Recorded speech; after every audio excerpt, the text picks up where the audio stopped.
paz do Senhor a todos. É com muita alegria e satisfação que eu quero estar aqui passando para vocês que nós estamos inaugurando aí mais uma série, agora uma série de entrevista. Nós temos uma série de testemunhos que a gente chama ele de série Ouro, tá? É só você entrar lá no canal, dar uma verificada, assistir, são lindos testemunhos da parte do Senhor. E a gente vai estar inaugurando agora, tá? No nosso estúdio aqui, uma série de entrevistas.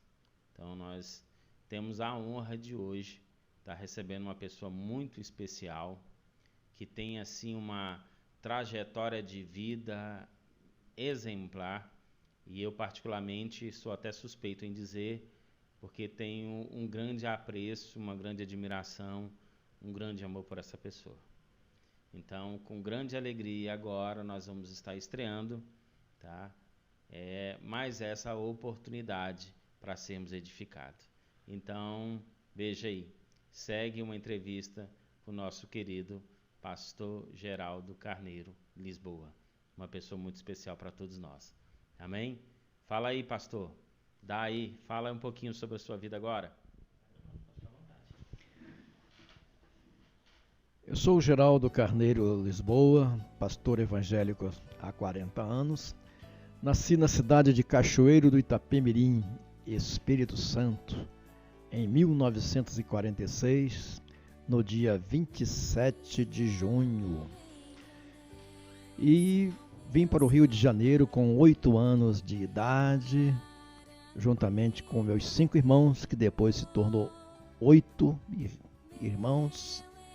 E assim ali cresci, fui batizado aos 13 anos de idade na Igreja Batista de Jacarepaguá, primeira Igreja Batista, pastor Benjamin Monteiro foi o que me batizou. Tornei aquele adolescente ativo na igreja, jovem, presidente de tudo que aparecia para ser, e ali servi na igreja bastante tempo. E depois me renovei espiritualmente e passei para a Igreja Metodista Wesleyana. Fui casado durante 40 anos com a irmã Maria José Nunes Lisboa, do qual tivemos 4 filhas lindas, que é hoje o meu orgulho de pai. E assim a gente trabalhou como pastor durante 40 anos, e agora me considero jubilado pela Igreja Metodista Wesleyana, que tem o seu limite aí em 70 anos, e eu já fiz esse ano 74 anos de idade. Sou também sempre representante comercial, sempre vendendo desde a minha adolescência. Trabalhei em materiais de construção, como balconistas várias vezes, gerente de várias lojas, trabalhei na Singer como representante domiciliar, vendendo máquina de costura. Trabalhei aqui em Brasília, numa firma chamada A Curiosa, onde gerenciei 7 lojas, trabalhando com 2 filiais no Nordeste, e assim foi a minha vida. E hoje eu sou representante comercial também da Tambasa, uma firma muito grande que fica em Contagem, Belo Horizonte. Amém, pastor. Eu sempre te fiz uma pergunta e você nunca conseguiu me precisar, né? E aí agora eu quero fazer essa pergunta ao vivo aqui para que todos possam acompanhar. Pastor Geraldo, conte pra gente um pouquinho da sua trajetória, tá? E quantas pessoas o senhor já batizou? Conta pra gente. Então, na Igreja Metodista Wesleyana, eu entrei nela em 1978, e começando com um culto que teve na minha casa, no aniversário de 1 ano da minha filha, uma das minhas filhas, a Cristiane. E aí então, dali, surgiu uma congregação para em 1979 já entrar como igreja em organização, e em 1980 tornei-me pastor da Igreja Metodista Wesleyana, já trabalhando como titular da igreja. A igreja saiu da minha casa e foi para Madureira, de Madureira para Vila Valqueire, onde ficamos bastante tempo ali, em grandes bênçãos, a igreja muito jovem, a igreja ali que colocou no ministério 5 pastores, atuantes ainda nos dias de hoje, não somente na Igreja Metodista Wesleyana, mas em outras igrejas também. Inclusive o Sérgio Elias, que foi meu diácono e hoje é um dos pastores renomados nos Estados Unidos, está trabalhando lá. Consegui ser ministro também na Igreja Metodista Wesleyana, chegando ao cargo de SD e secretário regional de missões, trabalhando na 2ª região eclesiástica, onde a gente gerenciava toda a Minas Gerais, todo o Goiás, todo o Espírito Santo e Bahia. Uma região muito longa, grande, do qual a gente trabalhou aí durante 4 anos como secretário de missões. Passei pela igreja de Valqueire, que foi a primeira, segunda a Igreja Metodista Wesleyana do Glória, por 2 vezes, passando o maior tempo aqui em Brasília, onde nós fundamos o distrito de Brasília, na igreja de Taguatinga, depois Santo Antônio Descoberto, Parque Mingone e outras que existem ainda hoje e que nós fomos SD aqui juntamente com a minha família. As minhas filhas cresceram aqui, casaram as 4 e que hoje me deram 7 netos lindos que estão por aí. Eu agradeço muito a Deus pela minha vida, pela minha trajetória. Depois precisei ir para o Rio de Janeiro, onde fiquei colaborando na Igreja Metodista Wesleyana de Manguinhos. E lá na cidade de Búzios, eu precisei tomar conta de minha mãe, que até o falecimento da mesma. E essa é, por enquanto, a minha história. Muito bem, interessante que neste sábado, em que eu completei 74 anos de idade, no dia 27, lá em casa foi a família toda estava lá, meus netos, meus genros, minhas filhas e aqueles agregadozinhos que nunca se separa da gente, estavam lá também. E uma coisa que foi feita lá, que há muito tempo eu não vejo fazer, foi que a Ana pegou todas as fotos que existiam e trouxe para a mesa. E ficou-se ali umas 2, 3 horas só olhando fotos.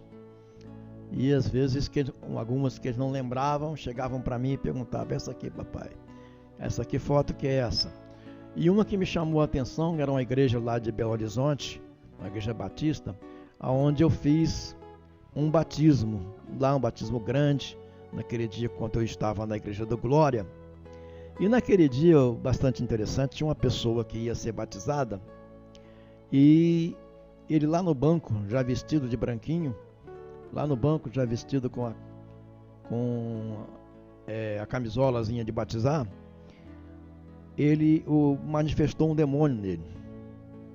E eu fui lá e expulsei esse demônio no nome de Jesus Cristo.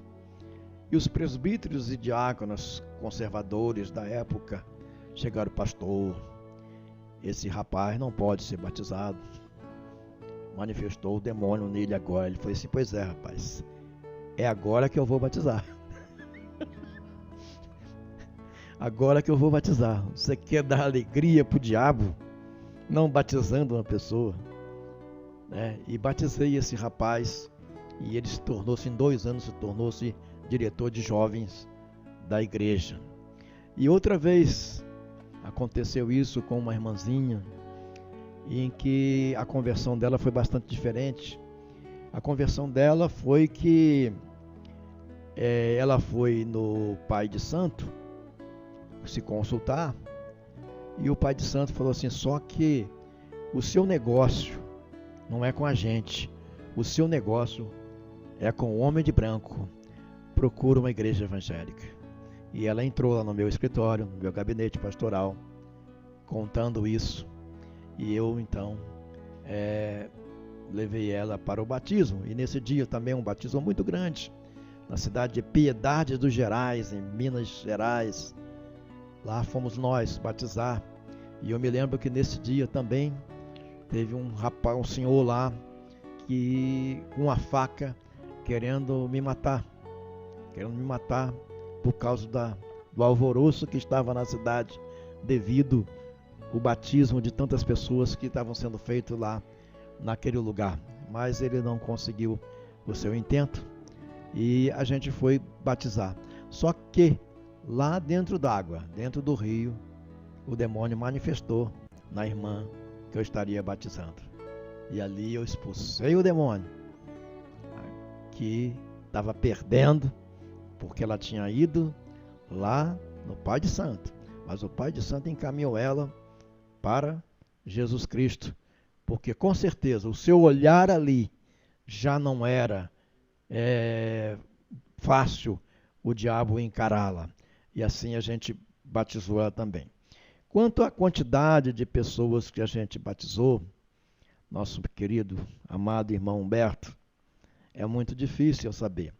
Mas quando eu via o Romário e também ao Pelé a fazer mais de 1000 gols, eu comecei a pensar nisso aí. Não sei se eu cheguei a batizar 1000 pessoas, mas não cheguei muito longe. Casamentos cheguei a fazer mais de 60 casamentos. E glória a Deus. Apresentar crianças, hoje tem gente aí de 40, 50 anos que eu apresentei ao Senhor Jesus, né, quando nasceu. É interessante isso aí. Mas o legado que se deixa, ele nunca é apagado. Ele fica. Aquilo que você fez, fica para sempre, no nome de Jesus. Pastor, em relação ao período que o senhor atuou, né? Eu sei que o senhor continua atuando até hoje, mas agora é um pouco diferente a questão de atuação, né? Então, no período que o senhor atuou, que o senhor trabalhou de maneira mais ativa, né? Qual é a diferença que teve desse período para o período que nós estamos vivendo hoje? O que o senhor consegue observar? Existiu aí... Hoje em dia, existem algumas coisas que são mais fáceis em relação ao início. Como é que foi o início? Conta um pouquinho para a gente um pouquinho dessa diferença de que existiu daquele tempo para o tempo de hoje. Isso também interessa para a gente. Como pastor, nós pegamos o início, principalmente da Igreja Metodista Wesleyana e também de outras igrejas que estavam se renovando.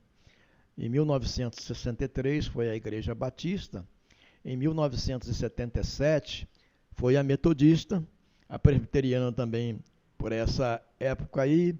Foi uma época onde existia também os católicos carismáticos, onde estavam se renovando também algum grupo na Igreja Católica. Agora, então era muito difícil a pregação do Evangelho, né? Nós, quando se tinha uma caixinha de som, às vezes furada, um violão faltando corda, quando se conseguia um reto projetor, daqueles bem, um mimeógrafo para poder fazer o boletim, no mimeógrafo, e aquele quadro, aquele flanelógrafo para poder as crianças aprenderem, as professoras de escola dominical. Então, de repente, a igreja mudou bastante nesta área também, pelo crescimento e pelo desenvolvimento. Tudo que as pessoas de hoje precisam entender é que, sem esse pessoal da retaguarda, não se chegaria aonde está agora.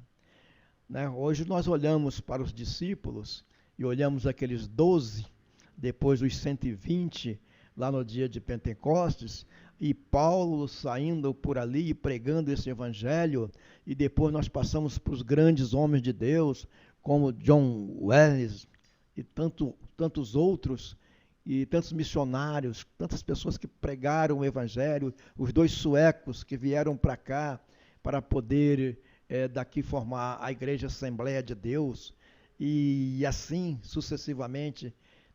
Todos esses homens pagaram preços, né? O missionário Salomão Guisbo foi o primeiro missionário a chegar aqui no Brasil para a pregação da palavra de Deus. Então, hoje eles deixaram um legado ao qual a igreja hoje tem que dar muito valor. E a diferença é que hoje eles têm o que fazer. Nessa pandemia aí, nós vemos, por exemplo, essas lives que é feita por todos, né? Chega para mim lá diariamente 8, 9 para mim assistir com uma facilidade tremenda. Naquela época, para mim colocar um programa de rádio era uma dificuldade muito grande, mas a gente colocava, a gente ia até lá, ar livre, com aquela caixinha de som, aquele violão, e congregações distantes, mas em todos esses lugares, vocês podem crer, houve frutos que permanecem até hoje e gente servindo ao Senhor. A questão da obra de Deus, eu costumo dizer que ela é como se um rio que tem a sua nascente e ela lá embaixo, ela vai fazendo vários afluentes, vai entrando esses afluentes. E assim é a obra de Deus.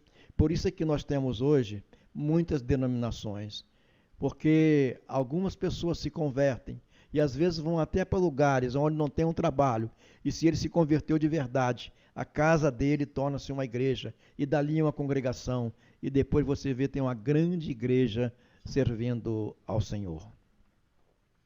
Eu fico só imaginando como é que deveria ser as coisas, né?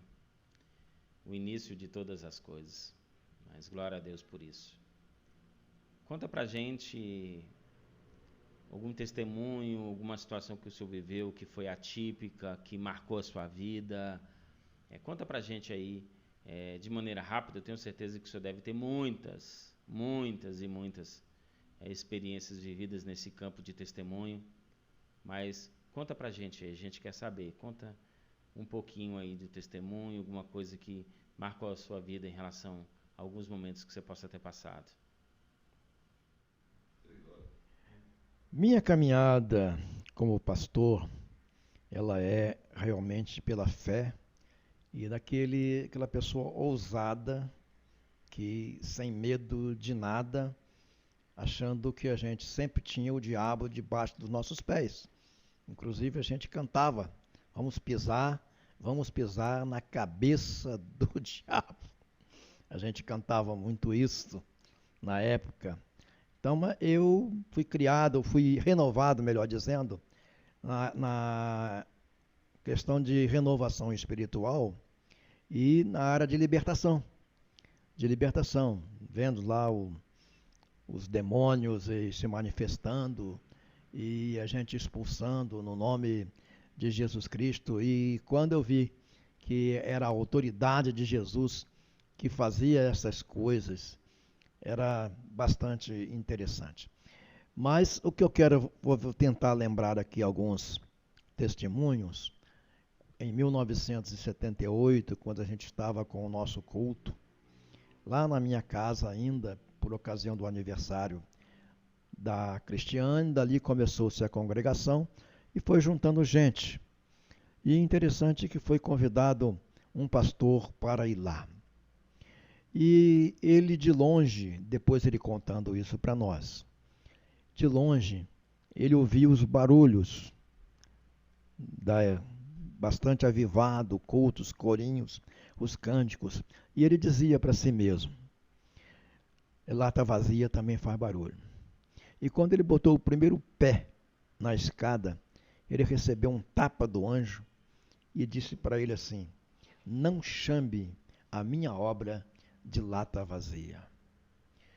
E quando ele foi se aproximando para entrar na porta da minha casa, e aonde estava lá o púlpito, ele viu um letreiro bastante em letras garrafais, banhada em ouro, que ofuscava a vista dele. E quando eu vi que ele parou na porta, eu desci do púlpito e fui lá pegar, ele estava realmente cego. Aí sentou lá na frente, lá, e as primeiras coisas foi ele contar o que aconteceu com ele quando estava chegando para realizar o culto. E ali ele viu que Deus estava fazendo muita coisa naquele lugar. No meu batismo com o Espírito Santo, foi uma coisa bastante interessante, que eu estava lendo o livro de Salmos, e eu comecei no livro de Salmos lá no Salmo 100, e fui direto. Estava eu, a minha esposa, as minhas crianças, e nesse dia a gente ia subir um monte pela primeira vez, um monte muito alto, muito lugar alto demais, e a turma viria para subir comigo nesse monte. E eu comecei a ler este salmo ali, e de repente chega o Julinho de fora, aonde as luzes todas tinham se apagado e o monte acendeu. Somente o monte estava aceso, e eu sendo batizado com o Espírito Santo cá embaixo, cá na minha casa. E a gente começou a subir aquele monte ali, pela primeira vez. E subimos e fomos lá no monte, e Deus abençoou muito. Depois era toda sexta-feira subindo o monte, chegando ao cúmulo da igreja de Petrópolis, descer com toda a sua mocidade para a gente subir aquele monte que estava ali. E nós subimos ali aquele monte com 124 pessoas um dia. Passamos no meio dos assaltantes e eles diziam assim: não mexam com o povo de Deus. E nós passando com aquela multidão de gente ali pelo meio e chegando lá. Lá nós temos uma irmãzinha chamada Nileia, que ela, a primeira vez que ela estava subindo o monte, não tinha sido batizada ainda. E ela teve a maior experiência da vida dela lá, quando ela dizia assim: pastor, eu estou vendo Jesus e ele está me abraçando, e ela deita na grama e diz, e fazendo o sinal de abraço, e diz, ele me deu 3 abraços. Aí depois eu levantei ela e falei assim: esta aqui nunca mais se desvia da presença de Deus. E ela hoje é esposa do pastor Josué, também, que nós, ovelha nossa, da nossa igreja. Esposa do pastor, irmã Nileia. Eu gosto de contar esse testemunho dela aí. Outros montes que nós fomos, era bastante interessante, que quando nós começávamos a louvar, os gravetos que estavam, eles começavam a se encandecer. Eles ficavam brasas, e nós pegávamos na brasa, a brasa não queimava a gente. E quando mais a gente louvava, mais o graveto se encandecia, e a gente lembrava da sarça de Moisés daqueles dias. Eram milagres não com efeitos especiais. Hoje, alguns milagres que acontecem é com efeitos especiais. Naquela época, que eu não sei se vai voltar, que deixa saudade, era onde realmente as coisas aconteciam. Lá no cemitério, a gente pregava no cemitério para os macumbeiros. Pregávamos nos cemitérios para os macumbeiros. E daqui a pouco chegava, a gente se aproximava deles, e o diabo falava assim: preciso ir embora, porque está chegando os anjos. Primeiro vem Deus, depois os crentes, depois é que vem a gente. E ele ia embora. E o povo que estava ali começava a perguntar: explica para nós isso. Primeiro Deus, depois os crentes, depois é que vem a gente. No cemitério do Cruzeiro, em Petrópolis, a gente entrou cantando o hino Breve Jesus virá, breve Jesus voltará. E tinha o demônio manifestado na porta e eles diziam assim: abram alas para aqueles do poder maior poder passar. E a gente ali com um grupo de jovem. E ele dizia assim: eu já fui como eles. Por que ele dizia isso? Eu já fui como eles. Porque eles foram realmente anjos. São os anjos caídos. Aí eu chegava no ouvido dele e dizia assim, e ele dizia assim: eu não gosto dele. Eu falei assim: mas eu gosto. Glória a Jesus. E ali eu abri a palavra e pregava para aquele monte de gente, de madrugada, lá no cruzeiro do cemitério em Petrópolis. Tem muitos outros, Humberto. Não dá só num vídeo. Pastor Amado, e para a gente estar concluindo, eu queria que você falasse para a gente um pouquinho sobre os seus projetos, o que o senhor tem em mente, o que o senhor está pensando em fazer, né? E faça os seus agradecimentos também. Aí esse canal está aberto para o senhor, tá bom? Deus possa estar te abençoando, e eu volto no finalzinho do seu comentário para poder dizer uma coisa também muito importante. Então conte para a gente aí os seus projetos, faça os seus agradecimentos, tá bom? Deus te ama, nós também. Existem muitos testemunhos mesmo.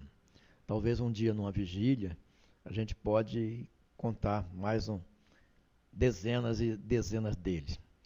E o meu projeto para o futuro, tá? E agora me veio alguma coisa à mente aqui.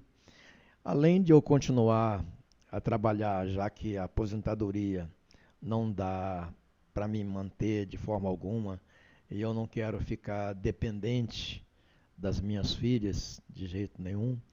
Então, embora elas tenham toda a vontade, todo o desejo de cuidar de mim da melhor maneira possível. Não existe filhas igual esse pai tem. Eu preciso agradecer muito a Deus pelas minhas filhas e pelos meus genros, porque eu casei 4 filhas, mas recebi 4 filhos.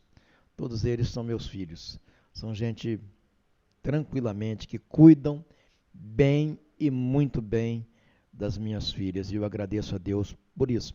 Então eu quero continuar com meu talento de venda, que é alguma coisa que eu sei fazer. Além de vender, a outra coisa que eu sei fazer é pregar, e a outra coisa é dirigir. Ninguém dirige melhor do que eu, né? Pregar melhor do que eu, tem gente que prega, né? E vender é comigo mesmo também. Eu realmente consigo ser uma pessoa carismática que o camarada fica dependendo de mim. Então eu consigo vender, graças a Deus. E não vendo aquilo que vai ser prejudicial para a pessoa, né? Eu trabalho com uma firma que tem 30 mil itens. Nesses 30 mil itens, ela tem alguns itens que ela não tem preço. Então, quando a pessoa vai comprar comigo uma coisa que eu não tenho preço, eu falo para ela: eu não tenho preço para você revender isso aí. O meu preço seria se você comprar para você usar. Aí seria um preço para você. Agora, para você revender, eu não tenho preço para você. Então, para o futuro, eu já escrevi um livro, O Mover da Fé. E, evidentemente, que não existe mais ele. Então, eu vou dizer aqui em primeira mão que eu vou escrever O Mover da Fé 2. Vou escrever. E veja bem, quando eu escrevi o primeiro livro, você sabe o que eu tinha? Aquela máquina de escrever pequenininha, datilografia. Tac, tac, tac, tac, tac, tac, tac. Ali eu consegui escrever um livro. Agora você imagine hoje, com o computador, que corrige tudo na hora, e você escrever um livro. Eu vou fazer isso o mais breve possível, vou começar a escrever, embora eu tenha outros projetados também. Eu tenho, por exemplo, um chamado 1001 Palavras de Jesus, as 1001 Palavras de Jesus. Eu encontrando na Bíblia 1001 Palavras de Jesus e fazendo ali o livro. E outros também que eu tenho começado no meu computador, mas não tenho terminado. Mas esse de testemunhos, que vai para frente, que seria o Mover da Fé 2, eu vou ainda, se Deus quiser, em breve poder colocar. Não sei se será tão somente digital, que é a facilidade hoje, você não precisa mais imprimir um livro, você pode colocar ele como digital e o pessoal terá o acesso que quiser lá, né, dependendo da coisa.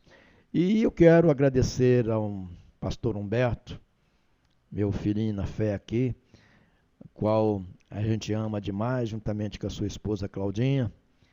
A gente ama muito. O pessoal de Parque Mingonha estão no meu coração, juntamente com os irmãos de Santo Antônio Descoberto, Braslândia e outros, Taguatinga, que qual formam esse distrito aí, juntamente ali com os irmãos de Ceilândia, de Samambaia e tantos outros que formam o distrito de Brasília. E a gente também quer deixar isso bem extensivo para as outras igrejas também, a qual nós amamos também, que às vezes frequentamos, nosso querido Bispo Renato, o qual a gente ama muito, e que também já tive várias vezes na igreja dele, pregando a palavra de Deus, e na reunião também lá de pastores, da FENAIC, e nós estamos agradecidos a Deus por tudo e pela oportunidade de falar com vocês. Deus abençoe. Pastor Geraldo, eu só queria te agradecer por você ter vindo aqui, ter passado essa tarde com a gente aqui no estúdio, tá? Respondendo essas entrevistas. Eu tenho certeza que isso aqui é só um pouquinho da ponta do iceberg, da sua trajetória de sucesso, mas eu quis sentir da parte do Senhor que primeiro o Senhor fosse o primeiro, né? E que isso pudesse ficar registrado. E como eu também quero deixar registrado a minha profunda admiração, meu carinho, meu amor pelo Senhor. Tenho o Senhor como um pai na fé para a minha vida. E para quem não sabe, o pastor Geraldo ele é responsável por todos os passos que a gente tomou no decorrer desses anos todos. Ele que descobriu a minha família ali na cidade de Ocidental e, sabe, a partir de então ele passou a nos fazer visitas semanalmente e essa distância daria uma média de 140 quilômetros todas as segundas-feiras. Ele estava ali ministrando, falando do amor. Foi ele que me apresentou à igreja, ele que me mostrou como é que ela funcionava e foi ele que quis correr o risco comigo, me convidando para fazer parte, me convidando para estar assumindo responsabilidade. E muitas coisas eu aprendi com ele. Uma delas chama-se o amor. Eu não conheço uma pessoa que tem um coração mais amoroso do que o pastor Geraldo. Então isso eu trago para comigo. Posso ter muitas falhas, que acredito tê-las, mas o amor é a essência de todo chamado ministerial. Um verdadeiro pastor tem que amar. E eu aprendi com ele, eu vi à distância, acompanhei ele em viagem, sei de coisas pessoais, compartilhamos um ótimo relacionamento, me considero como um filho dele. Então eu gostaria de estar só para te dizer aqui que o Senhor é muito importante. É muito importante para a minha vida, a vida da minha esposa, a vida da minha família, a vida da igreja. E o Senhor também é muito importante para muitas pessoas. Que Deus possa continuar te abençoando, te dando força. Fico feliz pelo projeto do livro. Quero ser o primeiro ali a adquiri-lo. Fico feliz também pelos testemunhos aqui contados, a sua trajetória de vida. Sabe, cada uma das coisas que aqui foram ditas, o conselho que o Senhor nos passou para aqueles que estão querendo caminhar, e ele é bem sucinto, sim, ele é bem correto. Sabe, o histórico de ter jubilado, enfim, de ter tido aí uma carreira linda na presença do Senhor. Que Deus possa te abençoar, em nome de Jesus. Te amo, te amamos, sempre vamos te amar. Fique com Deus. Eu quero dizer que essa só é a primeira de algumas que a gente vai estar fazendo aqui, tá bom? Talvez a gente não consiga expressar o tamanho da importância que o Senhor tem para nós, mas o Senhor é muito importante. Deus te abençoe, nosso lindo, em nome de Jesus. E o próximo vídeo eu quero fazer com o Senhor cantando, tá? Então lança o desafio aqui. Você vai ensaiando, porque eu quero ver o Senhor cantando. Beijo, amor. Deus te abençoe. Te amo. E obrigado por você ter assistido aí até o final. E espero que também tenha edificado a sua vida, porque são poucas pessoas que têm testemunho para contar de uma vida inteira para as nossas vidas. Amém. Deus te abençoe. Igreja Metodista Central de Parque Mingone, desenvolvendo agora um trabalho com entrevistas. Amém. Deus quer me